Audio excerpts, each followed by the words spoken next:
بسم اللہ الرحمن الرحیم۔ اقرأ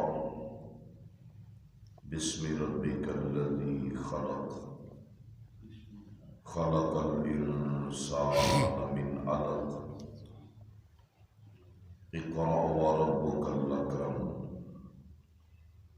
الذی علم بالقلم، علم الانسان ما لم یعلم۔ اور آپ اپنے اس پروردگار کے نام سے جو خالق ہے پڑھیے، اور جس اللہ ذوالجلال والاکرام نے انسان کو ایک لوتھڑے سے پیدا کیا، آپ پڑھیے۔ اور آپ کا پروردگار تو سب سے بڑھ کر معزز و مکرم ہے۔ اس اللہ ذوالجلال والاکرام نے قلم کے ذریعے علم دیا اور انسان کو وہ علم عطا کر دیا جس کو یہ پہلے نہیں جانتا تھا۔ سورہ العلق 30واں پارہ، اس کی ابتدائی 5 آیات مبارکہ۔ اس سے قبل بھی چند دنوں سے آپ کے سامنے انہی آیات مبارکہ کے متعلق چند احکامات ذکر کیے گئے تھے، جس میں اس پہلی وحی میں آنے والی چند باتیں، ان کا تذکرہ آپ کے سامنے کیا گیا، اور اللہ ذوالجلال والاکرام نے انسان کو پیدا کیا، اور قرآن مجید فرقان حمید میں کئی ایک مقامات پر اللہ پاک نے اس بات کی وضاحت فرمائی کہ اے انسان، تو اپنے دائیں بائیں اور دوسری چیزیں نہیں تو کم از کم اپنے اس جسم پر ہی غور کر لیا کر، اور اگر تو اس پہ غور کر لے گا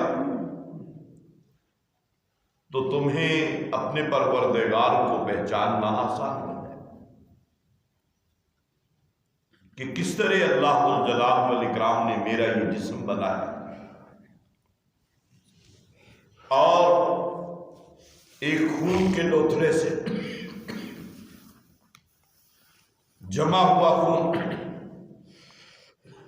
کس طرح اس خون کے ایک لوتھڑے سے اس ذات باری تعالی نے تمہارا یہ خوبصورت جسم بنایا، اور اسی سے جسم کے اندر تمام اعضاء، سر کے بالوں سے لے کر پیروں کے ناخنوں تک، وہ دماغ ہو، وہ خون ہو، خون کی نالیاں ہوں، دل ہو، آنکھیں ہوں، کان ہوں، سماعت کا نظام ہو، الغرض کبھی غور کر لیا کرو بیٹھ کے کہ یہ کس طرح اس ذات باری تعالی نے اپنی کاریگری کے ساتھ، اپنی حکمت کے ساتھ انسان کو جو ہے یہ سب کچھ عطا کیا۔ تو اس ذات باری تعالی کے حکموں کو پامال نہ کرو۔ اس رب العالمین نے پھر اس جسم کو سنبھالنے کے لیے ہمیشہ کے لیے سنبھالنے تاکہ یہ باقی رہ جائے، یہ جہنم کی آگ سے بچ جائے، یہ قبر کے عذاب سے بچ جائے۔ اللہ پاک نے پھر انبیاء اور رسولوں کا سلسلہ جاری کر دیا، اور پھر یہ آخری پیغمبر جناب سیدنا محمد کریم صلی اللہ علیہ وآلہ وسلم، آپ کو اللہ پاک نے مبعوث فرمایا، اور آپ کے لیے پھر یہ قرآن مجید فرقان حمید، پھر یہ ابتدائی آیا جن میں اللہ پاک نے بہت وسیع چیزوں کا تذکرہ کیا۔ فرمایا کہ الذی علم بالقلم، اللہ ذوالجلال والاکرام تو وہ ذات ہے کہ جو قلم کے ذریعے تمہیں علم سیکھنے کی اللہ پاک نے صلاحیت رکھی۔ انسان ہر قسم کے علوم و فنون جو ہے وہ ان کو سیکھ لیتا ہے، پھر یہاں پر خاص خصوصیت کے ساتھ اللہ پاک نے قلم کا تذکرہ کیا۔ اب ظاہر بات ہے، عرب کا معاشرہ ہے، ہمارے ہاں عام طور پر لوگ جو ہے وہ یہ سمجھتے ہیں کہ اس دور کے اندر تو یہ کاغذ نہیں تھا، قلم نہیں تھا، اس دور کے اندر احادیث نہیں لکھی گئی، قرآن نہیں لکھا گیا۔ تو یہ بات بڑی عجیب سی ہے کہ پہلی وحی نازل ہوئی، اس میں اللہ پاک نے قلم کا تذکرہ کیا اور اس قلم کو بطور انعام کے ذکر کیا، اور اس کو باقاعدہ ایک فضیلت کے طور پر ذکر کیا۔ لیکن عرب کے کسی بندے نے یہ نہیں کہا کہ جناب یہ قرآن تو ایسی چیزوں کا تذکرہ کرتا ہے جس کو ہم جانتے ہی نہیں ہیں، جو ہمارے ہاں ہے۔ یہ محض ایک پراپیگنڈا ہے، حالانکہ اللہ پاک نے سورۃ البقرہ کے اندر بھی اس بات کی وضاحت فرمائی ہے کہ اگر تم میں سے کوئی آدمی قرض کا لین دین کرے، کسی سے بھی کرے، فرمایا کہ اسے لکھ لیا کرو۔ لکھنے والا نہیں ملتا تو لکھنے والے جو لوگ ہوتے ہیں، پیشہ ور کاتب جو ہوتے ہیں، عرضی نویس جو ہوتے ہیں، تم ان کے پاس جا کے لکھوا لو، پھر ان کی مزدوری ان کو پوری دے دیا کرو۔ اگر تم نہیں، کوئی ایسا بندہ ہے جس سے قرض کے لین دین کا معاملہ کر لے، جو لکھوانے کی صلاحیت ہی نہیں رکھتا، فرمایا اس کے ورثاء سے جو ہے وہ لکھوا لے۔ اب کسی نے اعتراض نہیں کیا کہ جناب یہ لکھنے والی تو چیزیں ہی ہمارے پاس نہیں ہیں، یہ آپ نے لکھنے کا حکم دے دیا، ہمیں تو قرض کی ضرورت پڑتی رہتی ہے۔ تو یہ بے شمار نہیں، بیسیوں نہیں، سینکڑوں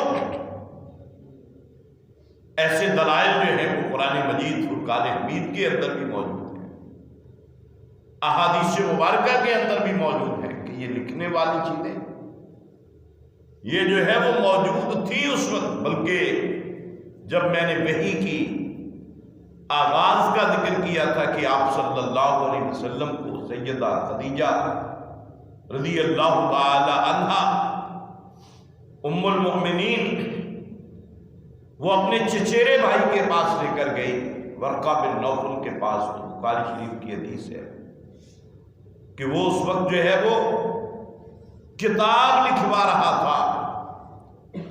کون سی کتاب؟ تورات کا ترجمہ لکھوا رہا تھا عربی کے اندر، مکے کی بات ہے۔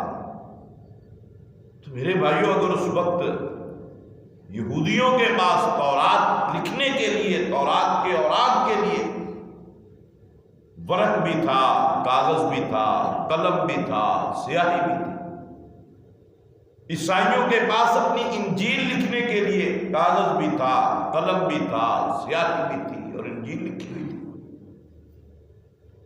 اور اسی طرح پھر عرب کے شاعر جو ہیں ان کے پاس لکھنے کے لیے اپنے کلام کو کاغذ بھی تھا، قلم بھی تھا، سیاہی بھی تھی۔ بلکہ بعض تاریخی روایات کے اندر تو یہاں تک بھی آتا ہے کہ وہ جو سالانہ ان کا مقابلہ ہوتا تھا، شاعری کا مقابلہ ہوتا تھا، جس بندے کا کلام پہلے نمبر پہ آ جاتا اسے جو ہے وہ سونے کے پانی سے لکھ کر وہ لوگ جو ہے وہ محفوظ کر لیا کرتے، بیت اللہ کے ساتھ رکھا کرتے۔ لوگ کہتے ہیں کاغذ نہیں تھا، قلم نہیں تھا، پھر آپ صلی اللہ علیہ وآلہ وسلم کے دور کے اندر بہت سے معاہدات ہوئے جو لکھے گئے. حلف الفضول جو ہے وہ لکھا گیا، میثاق مدینہ لکھا گیا، صلح حدیبیہ لکھی گئی، اور اسی طرح سراقہ بن مالک بن جوشم جب ہجرت کے سفر میں آپ صلی اللہ علیہ وآلہ وسلم کے پیچھے آیا، کیونکہ ہندوؤں کا اعلان تھا کہ جو بھی حاصل کر لے گا آپ صلی اللہ علیہ وسلم کو زندہ لے آئے یا آپ صلی اللہ علیہ وسلم کو شہید کر کے لے آئے، اسے ہم 100 اونٹ جو ہے وہ دیں گے. عرب کے سرداروں نے یہ اعلان کیا. لوگ دوڑ پڑے تھے آپ کو تلاش کرنے، کسی کو نہ ملا، لیکن سراقہ بن مالک بن جوشم یہ پیچھے پہنچ گیا. لمبا واقعہ ہے کس طرح گھوڑا دھنستا گیا، پھر نکلتا گیا، پھر اس نے توبہ کر لی، اور توبہ کے بعد جب آپ صلی اللہ علیہ وسلم نے اسے کہا کہ تجھے امان دی جاتی ہے تو اب لوٹ جا، اس نے کہا جی آپ امان تو دے رہے ہیں، مجھے لکھ کے امان دیجیے. اب دیکھیں آپ جانتے ہیں کہ کن حالات کے اندر وہی یہ ہجرت کے سفر کا آغاز ہوا. مکہ والے پہرا دے رہے ہیں، آپ صلی اللہ علیہ وسلم پر قاتلانہ حملے کی تیاری ہے بھرپور. آپ صلی اللہ علیہ وسلم بے سر و سامانی کے عالم میں وہاں سے نکلے. آپ صلی اللہ علیہ وسلم خود ہیں، جناب سیدنا ابوبکر صدیق رضی اللہ عنہ. عبداللہ بن عریقت ہے جو آپ کو جو ہے وہ راستہ وغیرہ بتلا رہا ہے. ایک غلام ہے جناب سیدنا ابوبکر صدیق رضی اللہ عنہ. 3 آدمی جا رہے ہیں، لیکن اس نے کہا لکھ کے دو. آپ صلی اللہ علیہ وسلم نے وہ امان لکھ کے اس کو دی تھی، اور موت تک اس کے پاس رہی تھی. تو کاغذ قلم تھا تو لکھ کے دے دیا. نہیں جی حدیث نہیں لکھی گئی، یہ تو سینکڑوں سال بعد، 100-200 سال بعد لکھی گئی. عجیب بات، عجیب کہانی. سیدنا ابو ہریرہ رضی اللہ تعالیٰ آپ نے احادیث مبارکہ کا مجموعہ لکھا. آپ کے شاگرد ابن حمام نے بھی اسے محفوظ کیا. جناب سیدنا انس رضی اللہ تعالیٰ عنہ، سیدنا عبداللہ بن عمر بن العاص رضی اللہ تعالیٰ، اور بہت سے صحابہ کرام نے صحائف لکھے، صحیفے،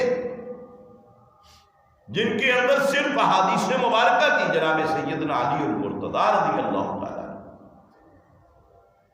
ان کے پاس جو ہے وہ لکھی ہوئی تحریریں موجود تھیں. بہت سی احادیث ان کے پاس موجود تھیں. تو اب جو ہے وہ صحابہ بیان فرماتے ہیں کہ ہم جب لکھ لیتے، لکھنے کے بعد پھر ہم آپ صلی اللہ علیہ وسلم کو چیک کرواتے ہیں. اس کے بعد ہم اس تحریر کو اپنی لائبریری کے اندر، اپنی الماری کے اندر سے آپ ہی کہتے ہیں کہ پھر میں اس کو رکھ لیتا ہوں. صندوق بنائے ہوئے تھے جن کے اندر احادیث کی کتابیں جو ہے وہ صحابہ کرام لکھ لکھ کے جو ہے پڑھتے. تو اس لیے یہ عجیب و غریب سی بات ہے کہ حدیث بہت دیر کے بعد لکھی گئی ہیں، ان کے اندر بڑا رد و یابس ہے. بالکل درست بات ہے کہ حدیث کے اندر ایسی چیزیں پائی جاتی تھیں، لیکن ان کو جو ہے وہ محفوظ کر دیا گیا ہے. کچھ لوگ انہوں نے اپنی طرف سے حدیث کو داخل کرنے کی کوشش کی. ہارون الرشید نے ایک بندے کو پکڑا، اسے سزائے موت دے دی گئی کہ تم نے حدیث کے اندر جو ہے وہ اپنی طرف سے مسائل داخل کرتا ہے.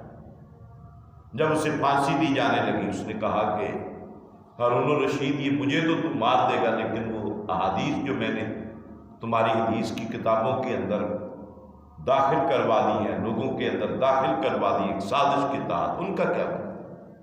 ہارون الرشید مسکرائے.